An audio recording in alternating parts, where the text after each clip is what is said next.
Yes, sir. Yeah. All right, great. So let me start now. Good morning again. In the previous class, we were discussing about what a bolt is consists of, right? So there are 3-4 things that you should try to memorize. It's not absolutely mandatory, but this will help. One is that typical bolt would have a shank, which is a round smooth surface. Then it will have a threaded area and it will have a bolt head. Then a complementary component is nut that has to go along with the bolt. And then sometimes you may require a washer. Now what you may have to remember is that net area at the root of the thread is approximately 78% of the shank area. Okay, so this is the cross section area here. If you take the cross section area here, that is area of the shank, and the reduced area at these locations where the threads are, that is approximately 78%. So that ratio is almost always maintained. So you can memorize this number because it may be useful for the problems when you solve the problems. I may not always provide you this number here, 78%. Okay, then bolts come in two distinct strength categories and different sizes. So you may have sizes such as M16, M20, and so on. And IS 1360 gives you all the dimensions for these bolts. So if you go for an M16 bolt of a particular strength, then it will tell you what are this diameter would be 16 mm. That is a given. That's how it is. This designation comes M16. The nomenclature comes, and the rest of the dimensions are specified in IS 1364. The dimensions mentioned here are not necessarily applicable to Indian code, Indian standards. You have to go to IS 1364 and find individual dimensions. All right.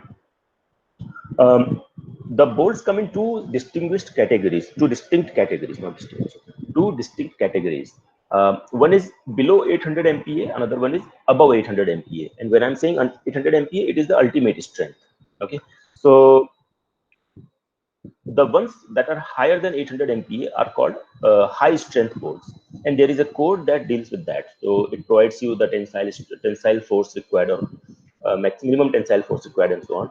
And there is a different code for uh, bolts that are usually less than 800 MPa. Now, less than 800 MPa bolts are also quite commonly used. It's not like they are not used at that so frequently, but the high strength bolts are becoming more and more popular. There are certain advantages to them. I'll talk about them in a minute. The typical stress strain behavior. So in this plot, what you're seeing is the turn from snug. So if you take a bolt, and there is something called snug tightening. Let me see if it is defined somewhere.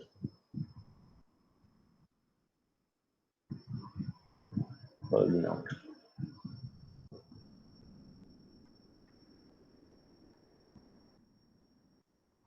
So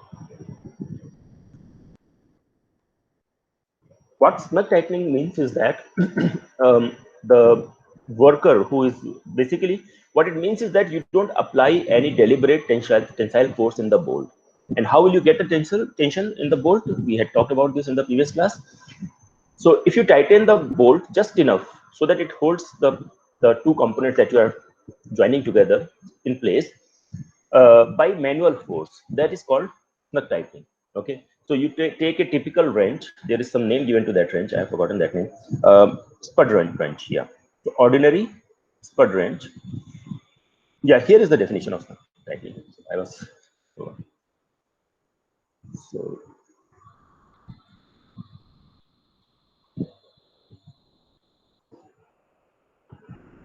So if you snug tighten a bolt,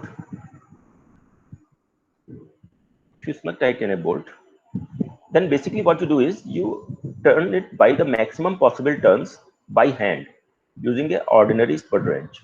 That means you don't use any mechanized method. You don't apply too many impacts on the. So typically you turn the nut. You don't turn the bolt head. You try to hold the bolt head in place and try to turn the nut. So unless it is not physically possible, or there may be some constraints. So sometimes you may have to turn the bolt head also, but usually that's not the way to do it. So you are supposed to turn it only by manual force. So whatever you can turn with one person's force, that is called snug tightening. Okay, so that is your dislocation. That is the snug tightening location. So at snug tighten, you already have some amount of tension in the bolt, right? And as you tighten it further and further, basically what you are doing is, if this is, let's say these are the two plates that I'm tightening, and this is the bolt hole. This is this bolt hole, and the bolt is placed right here. This is the bolt head, and here is what your nut is. Okay, so as you turn your nut further and further, okay, I'm turning the nut, what will happen? This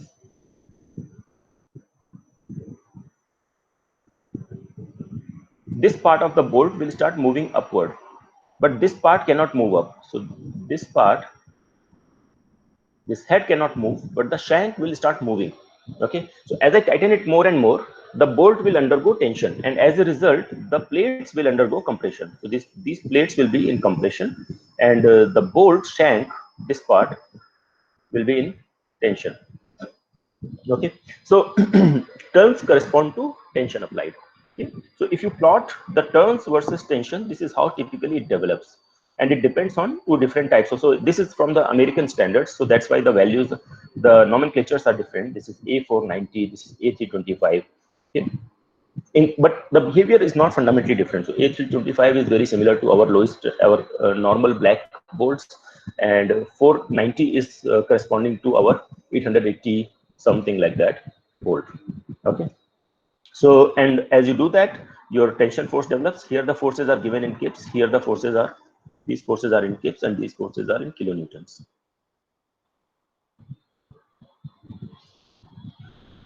Fine. Now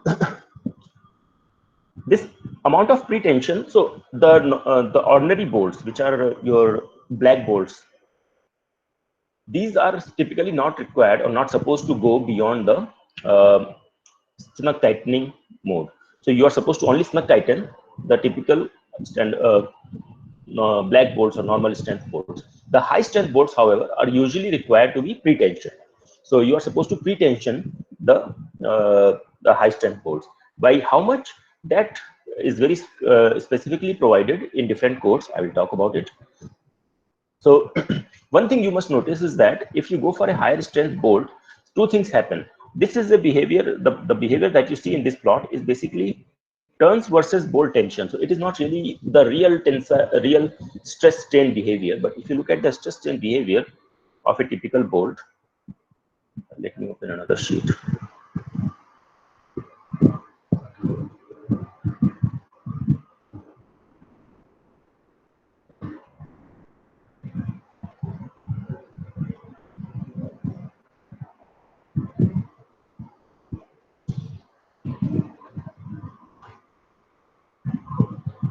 You have taken the course on RC design, right? So you might remember that high strength rebars, I don't know whether it was taught to you, high strength steel often does not have a very clear yield point.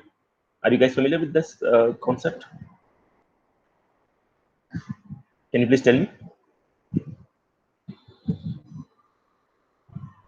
Yeah. Okay. Yeah. So the same thing holds true here also. So if you have a stress strain plot,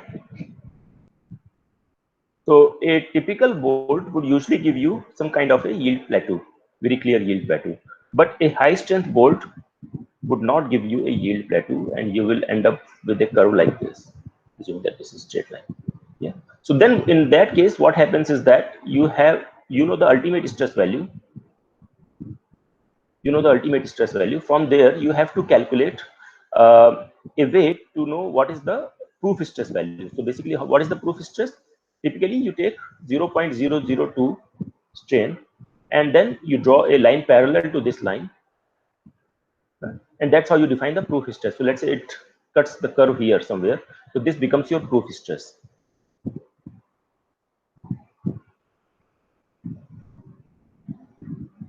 Whereas this was the ultimate stress. Okay, because you cannot define a very clear yield point. The yield point can be very clearly defined for normal strength bolts.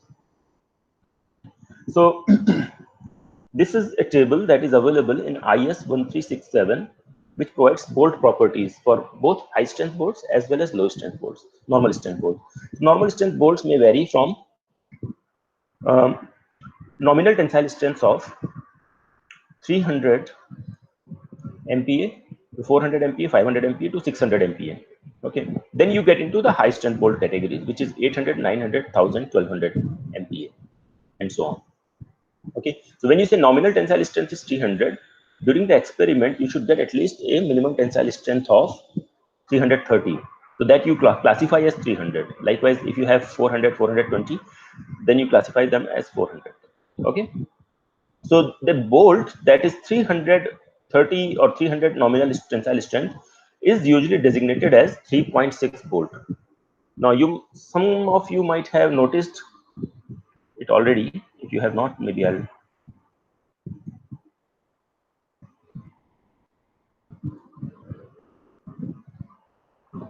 Okay, so this 3 corresponds to this 300. Likewise, this 4 corresponds to this 400, 5 corresponds to 500, and so on. 6 corresponds to 600, 8 corresponds to 800, 9 to 900, likewise. Okay, what does this 6 corresponds to? So there is a 6 also here. What does this 6 correspond to?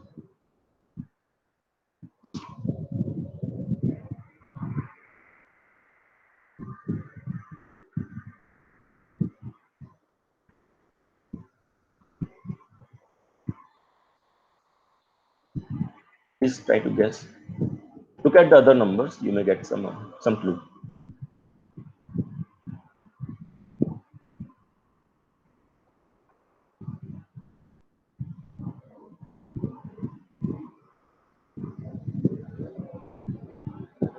No? Somebody has replied. Yes. Very good. Yeah. Okay. So sorry, I didn't see the messages. Correct. So both of you are right, I think. No. Omkar is not right. Sorry, this is correct. Lower yield stress, Rishika. That is correct. So basically, your ratio of lower yield stress to your nominal tensile strength is 60%. Right? That is lower yield stress is 60% of the tensile yield stress, ultimate nominal tensile stress. Likewise here, likewise you can see here. So it is, if it is 80%, then your yield stress is 400. If it is 60%, then the yield stress is 300, and likewise. Then once you go to bolts of more than 800 MPa capacity, then what happens is that instead of yield stress, you start using non-proportional elongation stress, which is corresponding to proof stress. Okay, or this is. So basically, you start using this, which is basically stress at 0.2% non-proportional elongation, which is corresponding to proof stress. So you start using this proof stress concept because you don't have a very clear yield point in the stress state plot. And the corresponding values are these. Now, what the code says is that your stress under proof load should be less than this. So this is the actual proof stress. And when you say proof load has to be applied, because these are all high strength bolts.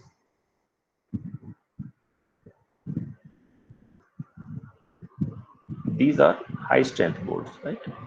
So for high strength bolts, you are required to apply proof stress, which is basically the initial pre-tension that you need to apply. And that proof load should be such that it introduces a stress. So for example, if the proof stress value was 640, then you should apply a proof load which introduces a stress of 580, not more than 580. Okay, likewise, these values are given here. Fine.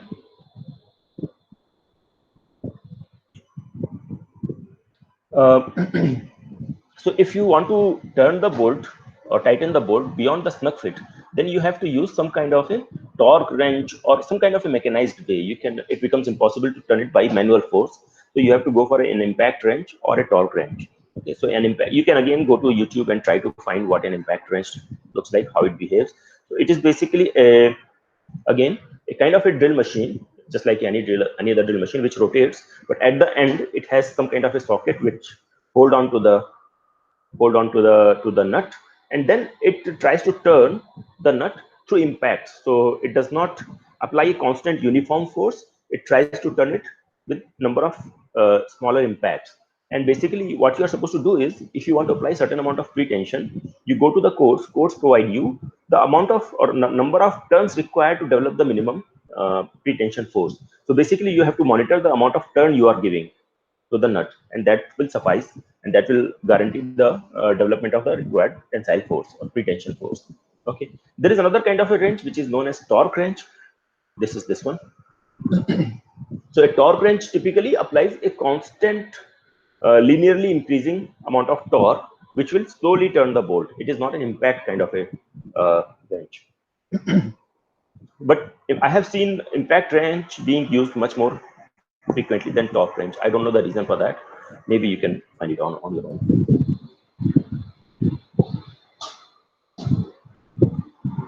So the idea of developing a pretension force is threefold. Okay, there are certain benefits of developing a pretension bolt. If you develop any pretension in the bolt, then what happens is that the bolt tightly holds the two plates together.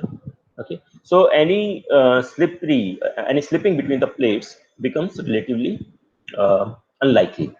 Okay, and that is one of the major drawbacks of bolted connections, because bolted connections are usually relatively flexible, because you have two plates, there is a hole through which the bolt passes. So if you apply force in this direction, the bolt's stiffness will govern how much it will deform if it is not pretension. But if you, which is usually, bolts are usually flexible relatively. They are strong, but since the cross-section area is relatively small, this will allow some movement in this direction. And in this direction, there is an initial gap, because you may remember the bolt holes are bigger than the bolt diameter, right? So what you may have actually effectively is something like this. So this may be one plate, and you have a bolt hole here. This will be bigger.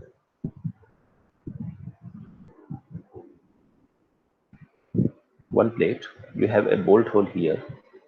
Then you have another plate which also has a bolt hole exactly aligned with this, and you put a bolt which is inside this bolt hole. So the other plate is, let's say, this one, and the two plates are joined together, and at present, initially, without any forces, the two bolt holes are perfectly aligned. Now what may happen is that once you start using this plate, you start applying some forces to these plates. If you apply this force, what will happen as a result is that this bolt is sitting here, and the one of the bolt holes, the bolt hole belonging to this plate, will move to this side, and this bolt hole that is belonging to this plate will move to this side. That may happen, right? And as a result, you will get some relative movement. The bolt is still sitting there, it is still passing through bolt. I'm of course exaggerating the gap between the bolt and the bolt hole, and that is the purpose is to show you clearly what it means. But let's say you have 2 millimeter gap, so you've got 2 millimeter of flexibility in the joint. And imagine all such connections. So at every connection, you are getting some flexibility. So if you provide a pretension in the bolt, then what happens is that this force transfer. So right now, in this particular case, what is happening is that the force transfer is taking place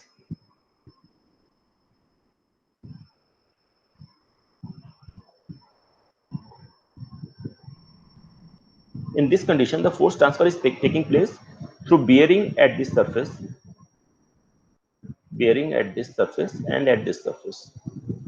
Okay, so that's how the force is getting transferred. If I can look at the perpendicular view, so you have got one plate which is going this way, you have got another plate which is going this way, and you have a bolt hole. Sorry.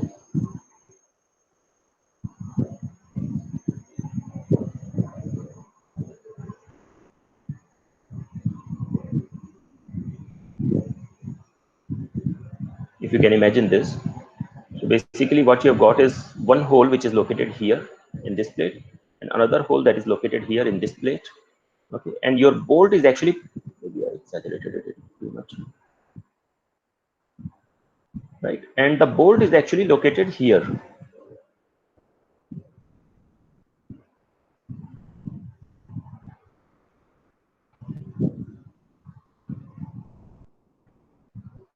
And as a result, what is happening is that the bearing surfaces are here and here, and that's how the load is getting transferred.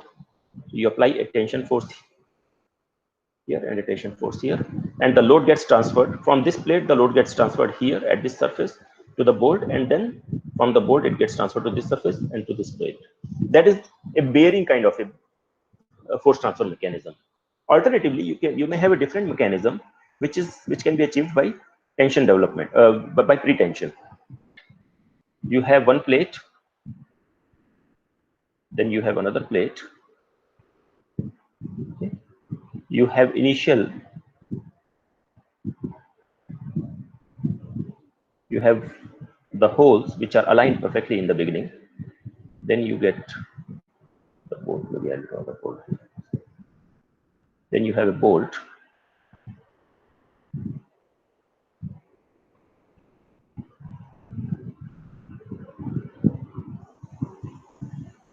Okay. Now, if you have this bolt tightened to a very high level of force, then what is happening is that there is sufficient friction at this surface because of bolt tightening. Okay, and that friction holds the two plates together. It is not through the bearing of the bolt, bearing of the curved surface between the bolt hole and the bolt, but it is the friction here, because there is a very large amount of stress applied. So if I can mark the stresses applied on the plate, so the bolt is applying kind of compression on the two plates, and because of this the two plates are in compression, and you will develop a friction force at these surfaces. So when I apply a force, an external force, tensile force, the force does not get transferred through the bearing between the plate hole and or the bolt hole and the bolt, but it gets transferred through this friction. Yeah, right. So shearing at the friction surface, and this basically is a very stiff mechanism because it does not require any slip. It will not allow for any slip, right? So makes the, so this is a more flexible kind of a joint, but this is a more stiff or rigid. Okay, so that is an advantage. So there is a disadvantage with bolted connections, that they are typically more flexible, but you can overcome that problem by pre-tensioning the bolt. So if you pre-tension the bolts, so this one is a bearing type of a bolt, and this is a pre-tension kind, or also known as slip critical.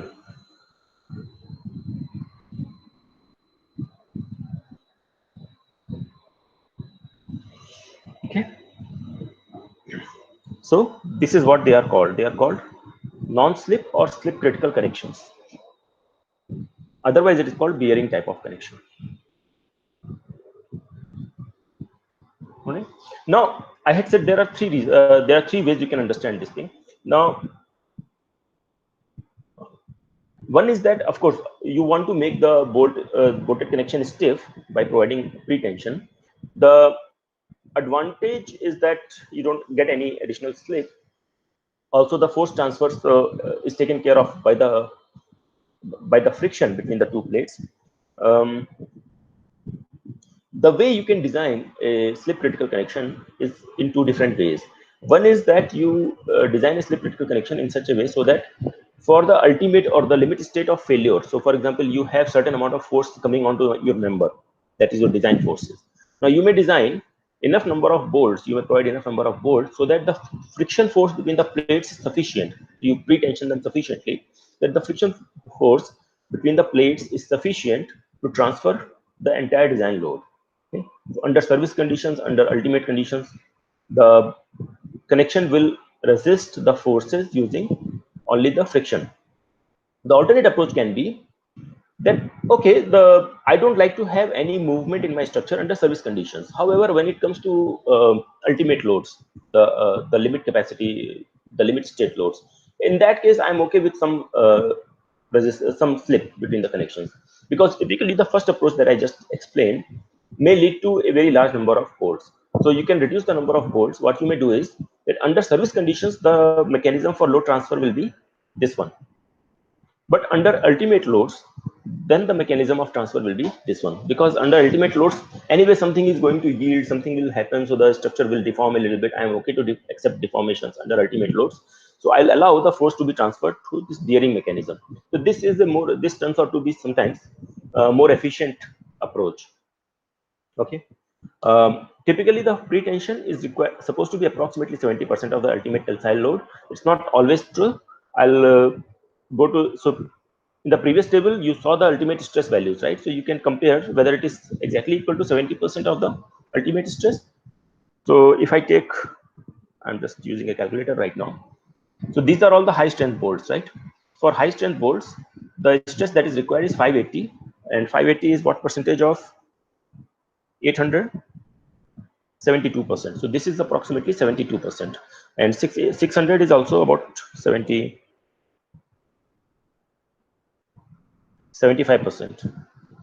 It is 72, 75. But for a 12.9 volt, if we see, it says 970 divided by 1220 or 1200, you can say. That is about 80%. So this is approximately 80%. So it's 70% is also not a fixed number. Okay, these are it can vary between 72 to 80%. So that is just as a guideline. I have marked it as to be 70%. There is a mistake in the notes. In the notes, it says exactly equal to, but that is not really true. It depends on the values given in the table. Okay.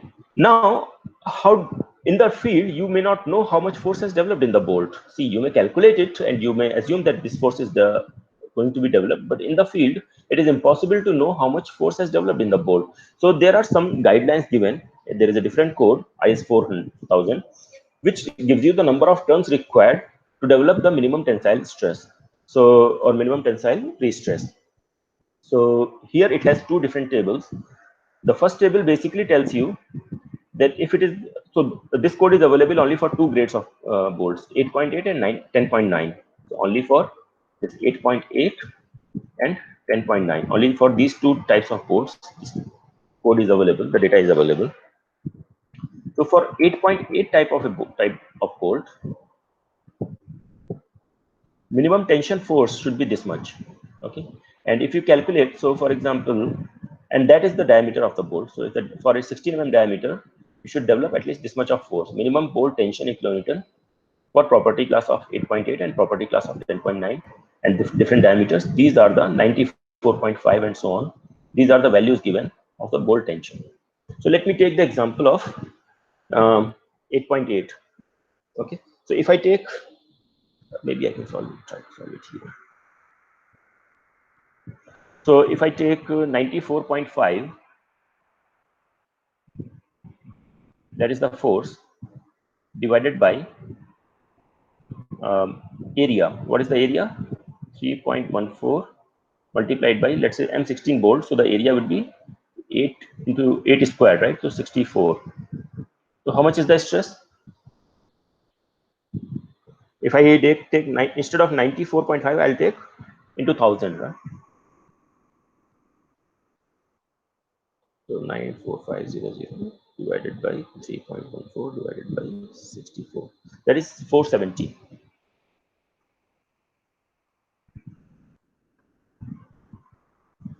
Okay. Now let's compare for 8.8 volt. What was the stress there? 580. Okay. So this is the desired proof stress value for 580. But minimum tensile force should be such that you develop a stress of 470 at least. Okay. So these are the minimum force requirements, bolt tension requirements. And how do you achieve the force that is described here? Sorry, the force values that are described here and here. How do we achieve that? We can achieve it by turning the nuts by this amount. So nut rotation from the snug tight condition. So for this bolt, you say what it says is that if the bolt is less than 120 mm long, then you need to turn the nut by half a turn. And how do you measure the turns? I'll talk about it. And if the bolt length is between 120 and 240, then you need to turn it by 3/4 of a turn. Okay. So as you can see, the force values and all are given in a very high level of accuracy, 94.5, 147, and so on. But realistically, it is not possible to actually always measure the amount of tension existing in the bolt. So typically, the approach is relatively simplistic. It says, okay, you turn by half a turn or 3/4 of a turn. Okay. Now, how do you know whether it is done by half a turn? Because sometimes what may happen is that when you are turning the nut, the bolt may also turn along with it. So what you are supposed to do is, if this is the bolt shank that is visible to you, and then there is a nut around it.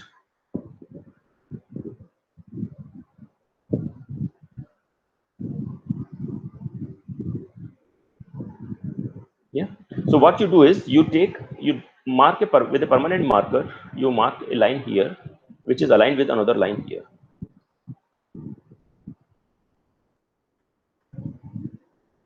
I don't know why it keeps drawing another random line. So you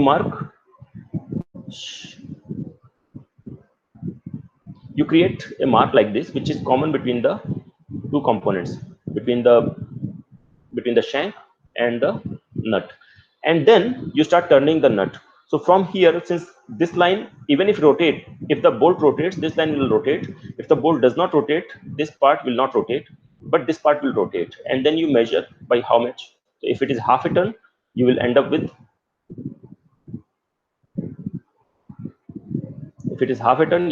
this line here and this line here. Okay, that means it's a half a turn. So it's done not in a very precise manner, but that's why. But through experiments, it can be observed that forces will be pretty much in this similar ballpark, or at least this much of force can be developed. Okay. Moving forward.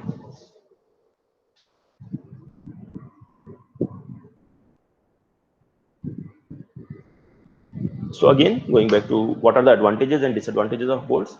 So in comparison to rivets and also welding, bolting requires less amount of labor, because welding is a very in the welding process, you have to be very careful. There is often a large area that you have to weld, and then a person has to be constantly there, and the person needs to be very highly skilled. But for bolting, the skill level is usually relatively low.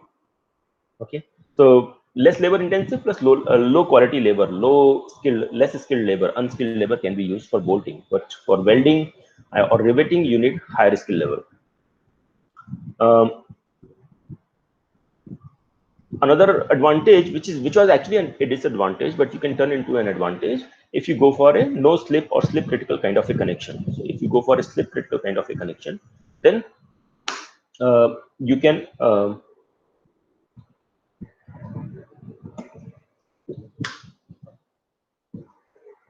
and in fact, sometimes what happens is that you have larger hole sizes than the bolt size, and there is too much of free movement. But you can prevent that by providing no slip connections, because then you are not counting on the bearing, but you are counting on the friction between the two plates.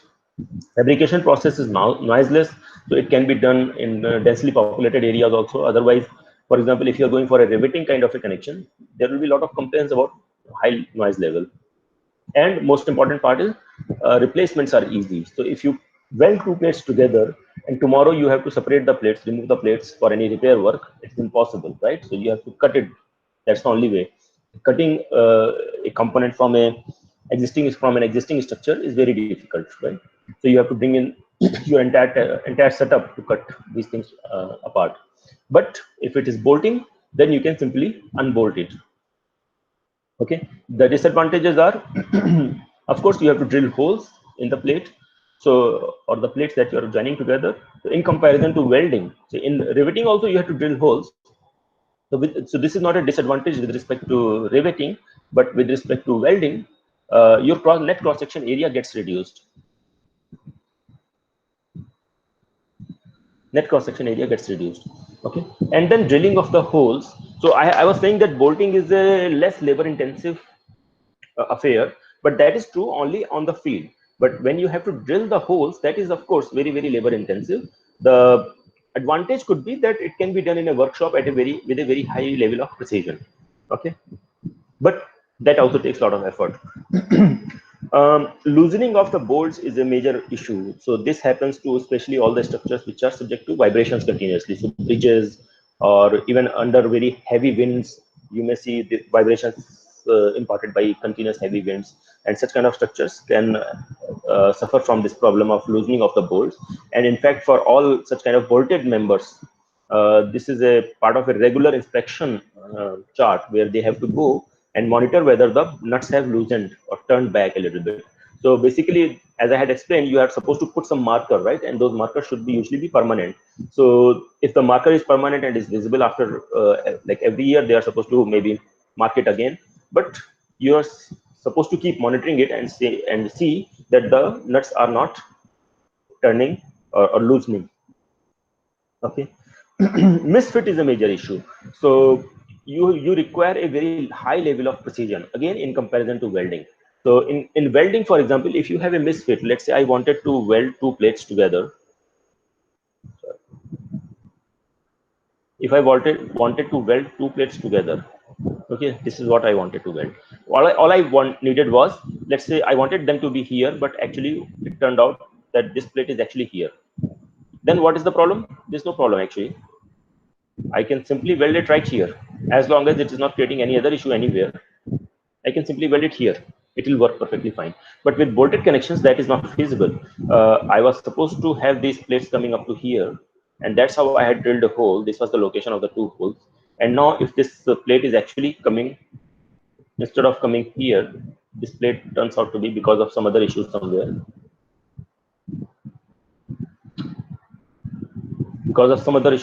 the plate ends up here. Now what will happen is that my two bolt holes, they will be misaligned, and then I cannot put the bolt through them, right? So this very high level of accuracy is required, very high level of precision is required in preparing the bolt holes, etc. And that is a major disadvantage with bolted connections. So you have to do a very detailed planning from the very beginning. So the work that you do in the workshop, when you cut the members, they should be of precise size. Now it may seem very obvious that cutting a member, how difficult can it be?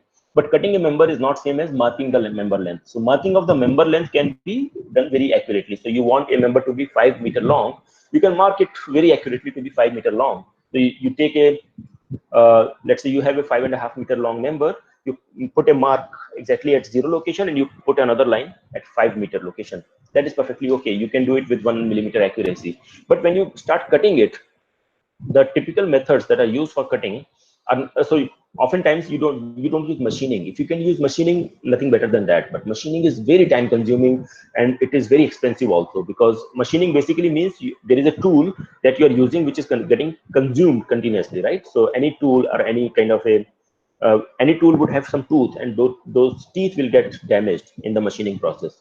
So that's a very expensive, and it takes a lot of time to cut a machine using any kind of a hacksaw or anything like that. So mostly we go for torch cutting, gas cutting. So gas torch cutting is a very imprecise way, and then basically you end up with at least 1 centimeter here or there. So cutting, and then let's say you cut it, and then somebody marks the location of the drill points, and they make a mistake. They, instead of measuring from here, they measure from there, and they didn't realize that the member itself is not exactly cut to the real size. Okay, so the member size may be off by 1 or 2 millimeters, then the bolt hole becomes off, and that can create a lot of issues. So in fact, I was very surprised when I saw our structure, the block B in Academy block B. It has hardly any bolted connections. The entire structure is welded together, and that is the problem with bolt. That is why I think this must have been one of the reasons that they did not want to go with bolted connections, because you have to have very highly experienced workers.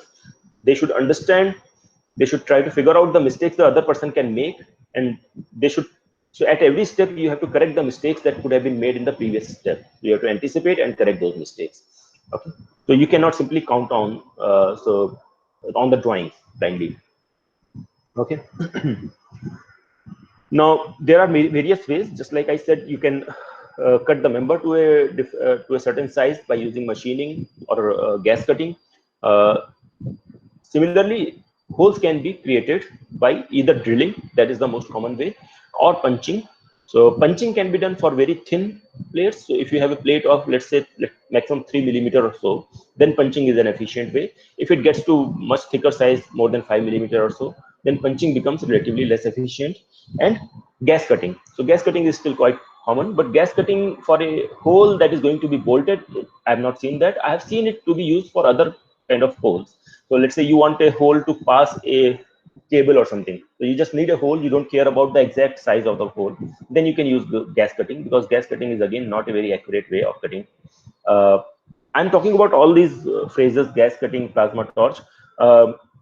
It's nowadays it's all of this information is very easily available on the internet. So you just search for gas cutting or plasma torch, you'll get plenty of information. I can never have enough time to discuss about them in the class, so that's why I'm not going into too much detail talking about these things: gas cutting, plasma torch, drilling, or punching. You can always go to the internet and just search for what is how to punch a hole in a steel plate. You'll find a lot of videos and detailed information. Okay, so from a structural point of view, drilling is the most efficient way, and mostly for structural connection. Still, holes are drilled most commonly. Punching can be done for thin plates. So, for example, if you are dealing with a cold form steel member, so which is mostly 1 mm, 2 mm thick, such kind of plates, you may find punching to be a more efficient way. But then it also introduces some issues. So the difference is, drilling produces a very smooth type of a hole. So if you take a plate and if you drill a hole in that plate, it will turn out to be very smooth. But as a result of punching, typically the hole will look somewhat like this.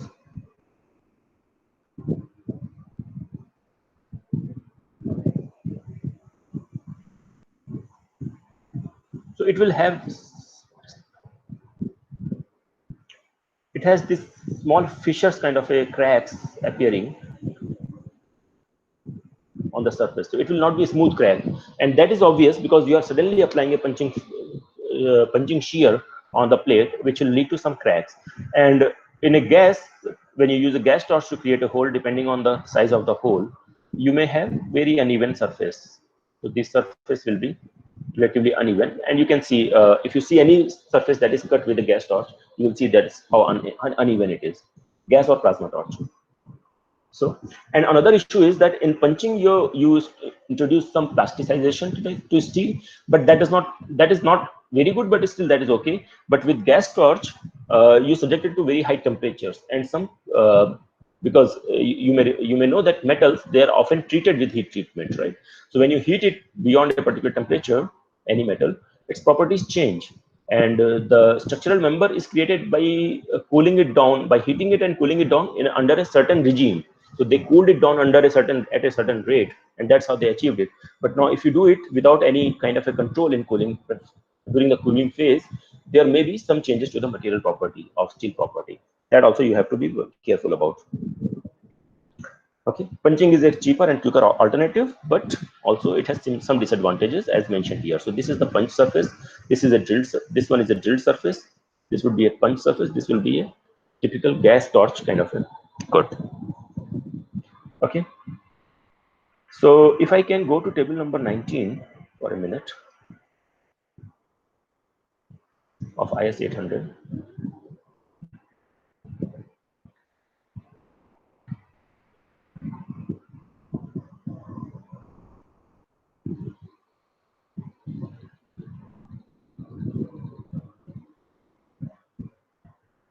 This is table 19. You can see this table, right? So here,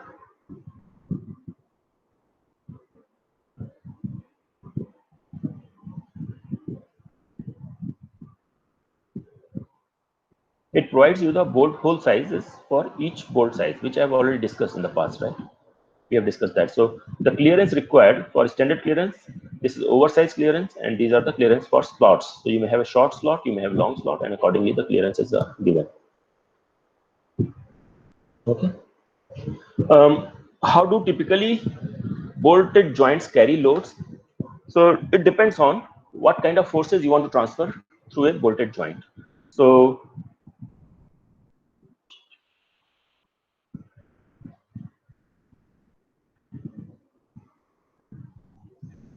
this is a typical shear joint where you have two plates connected together, and through the bolted joint is carrying the force in shear.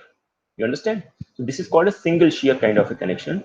And this kind of a connection would be known as double shear connection. Okay. Why is it double shear? If I can, so there are two bolts here and there are two bolts here. If I look at any one bolt at a time, so if I look at one bolt,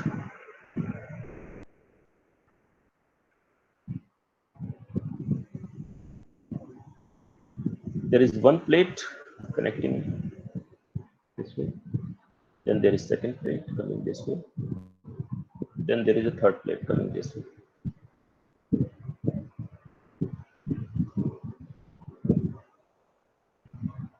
Now what happens is that, let's say if I am pulling this plate this way, obviously I must be pulling this plate this way also. So because these two plates are again connected to a single plate, so both these plates are being pulled in this direction, and this plate is being pulled in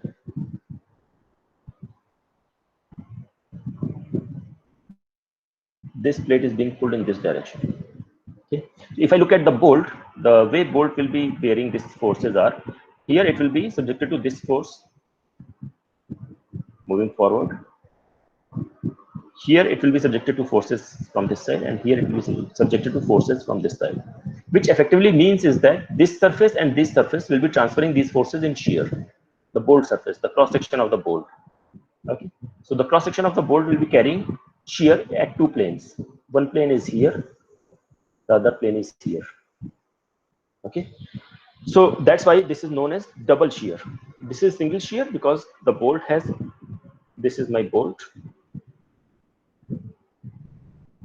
and you have some force acting from this side to this level, and then you have some force acting from this side in this portion. So you have one shear surface there which is transferring the force from one part of the bolt to the other part of the bolt, and that is why it is known as single shear. So that is often common in lap joints because the two plates are lapping or overlapping. Okay, and here the two plates are exactly opposite each other in the second case. So this is typically known as a butt joint because the two plates are not overlapping, they are facing each other, and you are using some kind of additional plates to transfer the force. Okay, so this is when you have direct shear in the bolt. You may also have a situation of this kind where the bolts are perpendicular to the surface of the screen, and the force is applied in this way. As a result, what will happen is that whatever force you are applying, that force will be transferred. I may draw the simple free body diagram of this plate. So this is my plate, which is connected to maybe a flange of a column. So this might be a flange of a column, and this is the plate that is carrying the load. That might be supporting a beam or something. If I apply a load here, and then there are places bolts are here, so this load will be resisted by forces in these bolts. Okay, and after all this, you may see that there is a force imbalance. So for the force imbalance, because it may be balancing the force, but it is moment imbalance. So there is a net moment acting, so there may be a reversal required. So for that reversal, what you may need is you may need some kind of a force reaction coming from this side also. Okay, so that you get a moment balance. But both these forces combined, if you can plot it properly, these forces combined will introduce some net forces like this.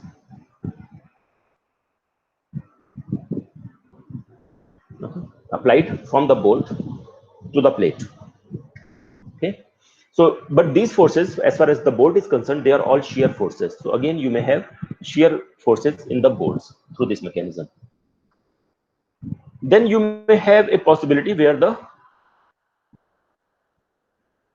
bolts are subjected to tension. So for example, you have an I section or W section. W is wide flange section, which is similar to I section, only some minor changes are there. And then you have another member which is connected to this through these two bolts. And then if you have some kind of a tension force acting here, that may lead to these bolts undergoing, these two bolts undergoing pure tension. So the first three examples here are of pure shear. The fourth example is of pure tension. And then you may have situations where you have a combination of shear and tension connection. So take this example for that matter. If you have this angle and you have this force acting, this force that is acting from outside has to be resisted by these two bolts. So how will they resist this force? You have this angle, one force is acting here, that force will be resisted by this bolt and by this bolt, like so. But again, there will be moment imbalance, and that moment imbalance will mean that these bolts have to resist that force by applying a force here and applying a force here. Okay, so this will create moment balance. Now, since the bolt is aligned this way, that means these forces, these two forces are actually tension force in the bolt. So you had shear forces coming from these forces, and then you have tension coming from these two forces. Sorry, you have tension coming from, these are introducing tension, and these are introducing shear. Okay, so you have a combination of tension and shear. Likewise here and likewise here. You can see these examples, and if you have any doubts, you can ask me later. Okay, I'll quickly complete this slide also. Now, there are certain provisions and or guidelines to control the spacing between the bolts and control the spacing between the edges to the bolts. Okay, so the idea is that bolts should not be too close to the edge, and the bolts should not be too close to each other, and they should not be too far away from each other also. Because so there are 2-3 considerations behind it. The considerations are as follows. So if the bolt, first let's talk about the spacing between the bolts. So the bolts should not be too close together. If the bolts are very close together, there are 2-3 issues. One issue is that you may not even be, if you put the bolt holes so close together and you put the bolt nut, you may understand that the nut also needs some spacing around it so that you can place the wrench around it, right? So you need some space for locking or placing the wrench around the nut or the bolt hole, bolt head. Now, if the bolts are too closely spaced, then you may not have sufficient space there to hold the to place the wrench. That is one. The second one is that the bolts will start interacting each other. So if you have one bolt and the other bolt, and the two bolts are applying force to the plate, right? There will be a bearing area. Let's say this is a bolt hole, and this is the bolt, and the bolt is resisting, applying a force to this surface. Right, you can see this surface, right? So this surface is under, so this surface is under bearing stress. If you put another bolt which is very close to this, and again here also you have one surface, so this surface and this surface, these are very close together. This surface and this surface, they are very close together, and these stresses will start interfering with each other. Then you cannot calculate the full capacity of one bolt and add to the capacity of the other bolt. They should not, they will start interfering. So that's why some spacing is required. And also you may require some washer sometimes, so washer should not overlap. Okay, so these are the 3 main considerations. They are marked here. So for these 3 considerations, you are required to keep bolts at least certain distance away from each other. Also, if you put the bolts too far away from each other, then the two bolts, what happens is that the plate's stiffness starts to play a role. So the plate between the two bolts, so these bolts are provided in a plate. If the bolts are too far apart, then the two bolts don't behave like a single connection. Then they start behaving like 2 independent connections, and the plate becomes very flexible in between the two. So the force, again, you cannot add the force in one bolt to the other bolt with the other bolt and say that this is my connection strength, because the bolts are too far apart and they may not carry forces in equal quantities. Okay, so that is another consideration. So with these reasons, there are certain limits set. So maximum spacing is set to at least 30 times the thickness of the thinner plate, sorry, 32 times the thickness of the thinner plate, or 300 mm. So your bolts cannot be more than 300 mm apart and of a single connection. You may have two different connections which are far away from each other. In a single connection, you cannot count the bolts to be part of the same connection if the two subsequent bolts are more than 32 times the thickness of the thinner plate apart or 300 mm apart. In the direction of the load, in tension, it should not be 16 times the thickness or 200 mm, and in compression, it should not be more than 12 times. So in the direction of the load, this distance should not be more than 16 or 12 mm depending on its tension, whether it is tension or compression or 200 mm. In the perpendicular direction, you can go up to 32 T or 300 mm. This as it is shown here. Okay, but also there is a requirement for closest distance, minimum distance. So they should not be more closer than 2.5 times the diameter. Yeah, 2.5 times the nominal diameter of the bolt. Center to center distance. Okay, so if you put them closer than 2.5 times the diameter, then they will start interacting or interfering with the tightening process. The edge distances are also important. The bolts should be,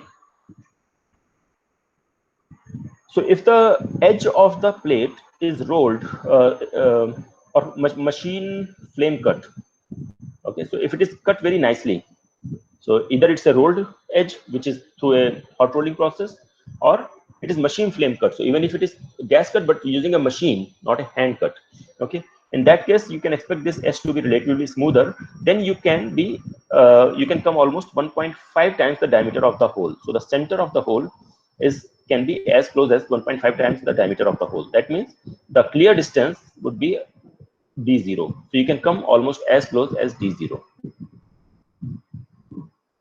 Okay. However, if you are having a sheared or hand flame cut surface, the sheared surfaces where it's similar to a punching process. So if you have a sheared surface or hand operated flame cutting, then you will not have a very smooth edge and there will be more inaccuracies. Then you have to maintain at least 1.7 times. So basically then you need 1.2 times the diameter clear distance. Okay. Similar things. So this is for the edge. Similar things are true for the end also. End means in the direction of the load, edge means perpendicular to the direction of the load. Okay, so I hope it is clear. If you have any questions, you can ask me quickly, unless you have a class or something. Sir? Yeah. So in the graph between the number of turns and the tensile strength. Yeah. So after like one turn or something, the tensile strength decreases as we turn. Why is that? That is because the bolt is starting to fail now.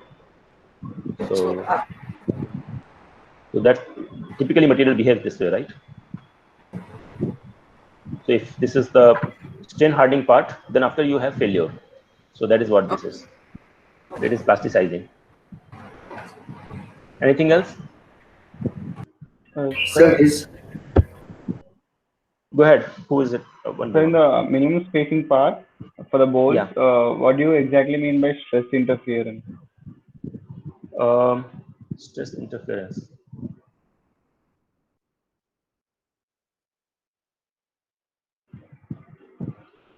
So I'm just coming to the next slide, which will maybe more helpful. Basically, what happens is that these are the pictures of stresses developing in the or the deformations. You can see this picture, right? So here some deformations are developing in the plate because of bolts bearing against them. Okay. So now if I had, so these are the two bolts which are far away from each other. Therefore, there is some stress developed here, some stress developed here. Now, if you can see this stress carried out, if you have done some finite element analysis or something, load was being applied, this might have had a zone of this kind, which was stressed because of this thing. Beyond this, the stress would distribute uniformly, but this will be high stress zone. Okay. Now, if my bolt hole was in this stress zone, let's say this hole was here. If my hole was, instead of being here, was here, then it will happen. What will happen is that this high stress of this bolt and high stress of this bolt, these zones will interact with each other. Okay, and as a result, this metal would already be close to yielding or about yielded already because of stress from this bolt. Now you cannot say that the other bolt will also have full strength available, because the stresses from the earlier bolt are already introducing some stresses here. Okay. Did you follow? Yes, sir. Okay. Who was the next one?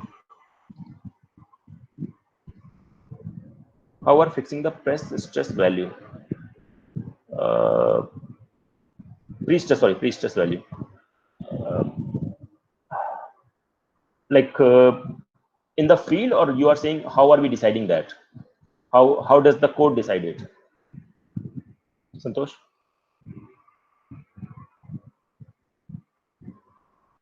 No. Santosh, can you okay, can you mute your mic? It might be easier for me to follow.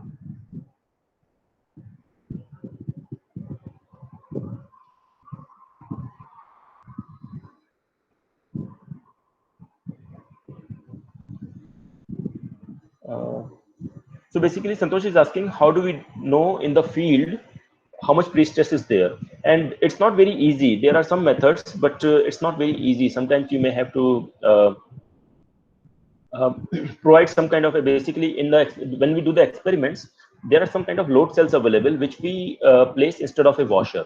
So like just like there is a washer, we can place a load cell there, and then as we are turning the nut further and further, this will measure the compressive force that we are introducing, and that we know that compressive force is same as the tensile force in the bolt, and we can measure that. But then the problem is that load cell remains there. Okay, so then we cannot remove it later. So that load cell is very expensive. So that is practically impossible in the field. Usually they have some ways to know. So for example, if they are using a torque wrench, so in a torque wrench, when it is applying a torque, that torque also measures so depending on how much tension you have developed, that will control how much friction has been developed. Okay, and that friction will control how much will be controlled by can be measured by the torque wrench, because you are applying that much of torque. So indirectly you can measure, or otherwise one way is to actually pull somewhere I have seen, I don't know how common it is in field, is that they actually, before they turn the nut, they actually pull, they grip the remaining length of the bolt and they pull it. When they pull it, they know how much tension they are applying. Then they, just like pre-stressing of concrete, they pull the strands there, right? So similarly, they will pull using a jack, they will pull the bolt, and when they pull the bolt, they know how much force they are applying, and then they can turn the nut. But I don't think it is very commonly done. Okay, so the way is actually the code provides you this information, wherein it tells you, if you rotate it by this much amount, by half a turn or 3/4 of a turn, you are going to develop the minimum required proof stress, and that's how you go it. Okay, I hope that answers your question, Santosh. Sir. Okay. Yeah. Sir, but when we release the bolt, like why won't the pretension means like go away, like it's like no, because you will turn the nut, so you pull the bolt and you will get some gap between the nut and the plate, then you turn the nut all the way up to, so that it goes and rests against the plate, it bears against the plate, then you release the bolt. You have some basic understanding of pre-stressing of concrete. Have you been taught a little bit about pre-stressing of concrete? No, sir. Okay, so no, it will not go away. Basically, it's just like so basically the nut, one way to tighten the nut is just not pull the bolt and just keep tightening the nut. Okay, so that will introduce tension. Alternate approach is you pull the nut, pull the bolt first, but that is not done very often, so you don't have to worry too much about it. I'm just explaining here because you asked. So you pull the bolt first, so that when the bolt is in tension already, then you turn the nut all the way so that it goes and bears against the plates again. So you tighten the nut again. Once you tighten the nut, then you release the bolt, but by that time the deformation gets logged, so that stress will remain. Yes, sir. Yeah. Okay. Sir, Any other questions? Won't the nut means like again rotate in the opposite direction, like after it is No. Because of friction, it will not rotate. No? Okay. Yes.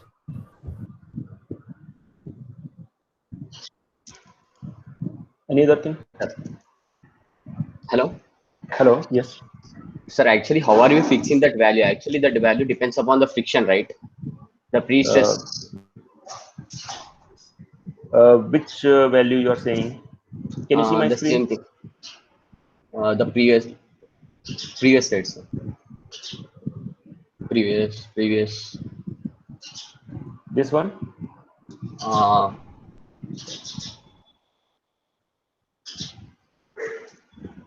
So Yes, sir. minimum tensile force in the bolt you are saying? Yes, sir. Minimum pre-stress value that we are giving, like rotating the nut. Yeah. Actually, that depends upon the force which we applied, because the friction value depends upon the force, the pre-stress value.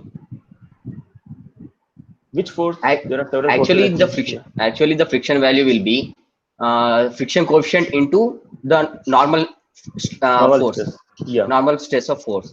Yeah. So actually, that depends upon how much pre-stress we are giving it.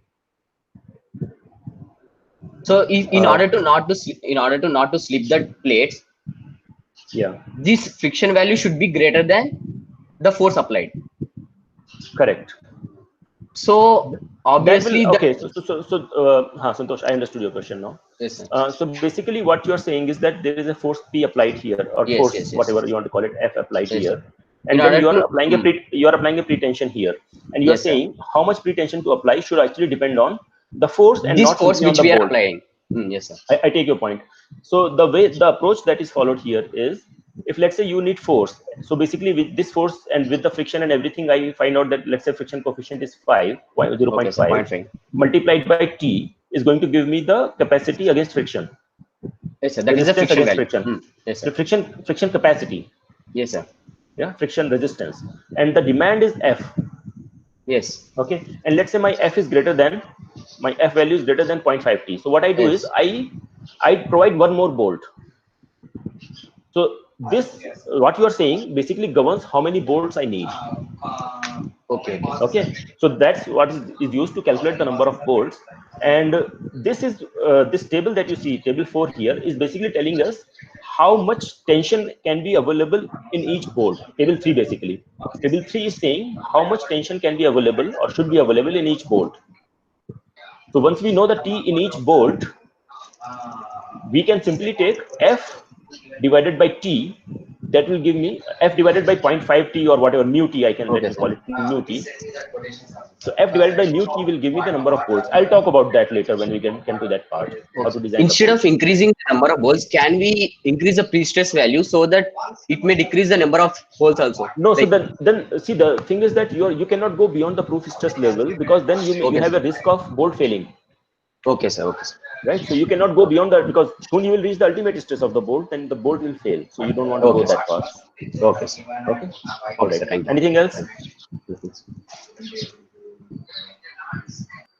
Anything else? Anybody? Okay. So today I think I've extended way too far. All right, then we'll continue the discussion in the next class. If there are any other questions, we can address them in the next class. Thank you, everyone.